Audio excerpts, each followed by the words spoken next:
무굴 제국은 마라타 동맹과 시크교도 세력 등 많은 수의 독립된 혹은 준독립된 상태의 제후 세력들이 등장하여 총체적 위기에 시달린다. 무굴 제국의 중앙 집권 체제가 붕괴되면서 각 세력이 갈등을 빚자 영국과 프랑스의 동인도 회사는 자신들의 무역 이익을 보장하는 세력에게 무기를 지원한다. 20세의 시라즈 웃 다울라는 무굴 제국 알라기르 2세 제위기의 벵골 지역의 나와부에 오른다.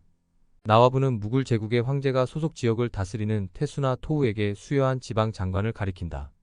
유럽의 거의 모든 열강이 자국의 이해관계에 따라 합종연행을 하던 7년 전쟁의 시기에 인도 또한 전쟁에 휩싸인다. 7년 전쟁은 프로이센이 차지한 오스트리아의 비옥한 슐레지엔 지방을 되찾기 위해 오스트리아 합스부르크가가 프로이센과 벌인 전쟁이다.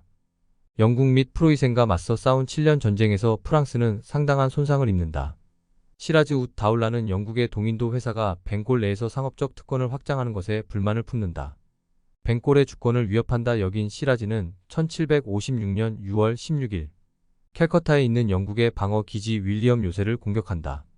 코끼리 50마리를 포함한 5만의 병력과 화포, 50문의 공세에 6월 20일 윌리엄 요새 수비군 146명은 백기를 든다. 시라즈는 요새를 점령 후 생포된 영국 동인도 회사 직원과 군인들 146명을 블랙홀이라 불리는 지하 감옥에 넣는다. 환기가 거의 없는 작은 공간에서 다음날 아침 산소 부족과 탈수, 과열로 대부분이 질식사하고 23명만 살아남는다.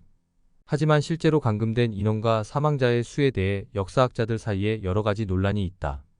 일부는 영국이 이후 벵골에 대한 군사적 개입을 정당화하기 위해 블랙홀 사건을 과장했다 여긴다.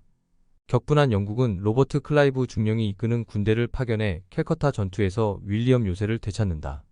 시라즈는 배상금 지불을 약속하지만 영국이 동의 없이 프랑스 동인도 회사의 주요 요새인 찬드르 나가르를 공격하자 평화협정을 파기한다.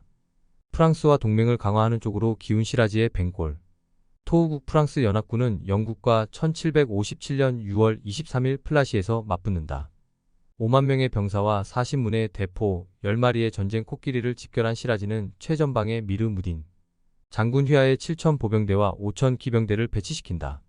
오전에 포격전이 끝난 후 정오 무렵 쏟아진 거센 빗줄기에 벵골 연합군 포병대의 탄약가루 대부분이 손상을 입는다. 오후 1시경 미르 무딘이 영국인의 숲 쪽으로 진군하다 치명상을 입고 사망하자 시라즈는 미르 자파르에게 군대 지휘를 맡긴다. 그러나 자파르는 영국군의 총공세에 미온적 대응을 하며 사태를 주시하다 오후 4시경 정군에 퇴각을 지시한다. 이라크에서 이주하여 무굴 황제 아우랑제부의 초대를 받고 델리에 정착한 자파르의 조부는 황제의 조카딸과 결혼한 바 있다. 권력 요구로 클라이브와 내통한 자파르는 영국으로부터 새 나와부를 제안받고 시라즈의 폭정에 공감한 세력들을 규합한다. 윌리엄 요새 공략을 성공적으로 이끌었음에도 불구하고 라이벌 라자 마니찬드에게 밀려나자 미르 자파르는 배신을 굳힌다. 자파르의 밀서로 자파르가 군권을 맡게 된 사실을 안 클라이브는 오후 5시 전투를 종결짓는다. 탈출을 시도하다 자파르의 부하들에게 붙잡힌 시라즈는 1757년 7월 2일 처형된다. 자파르는 오랫동안 꿈꾼 왕위를 차지하지만 동인도 회사의 꼭두각시로 영국의 간섭에 시달리다 물러난다. 플라시 전투에서 승리 후 벵골에서 패권을 확고히 한 영국이 조지 2세는 인도 식민화에 나선다. 따라서 영국의 식민 통치가 인도 전역에 확산되는 계기를 초래한 자파르는 배신과 반역의 기호적 상징이 된다.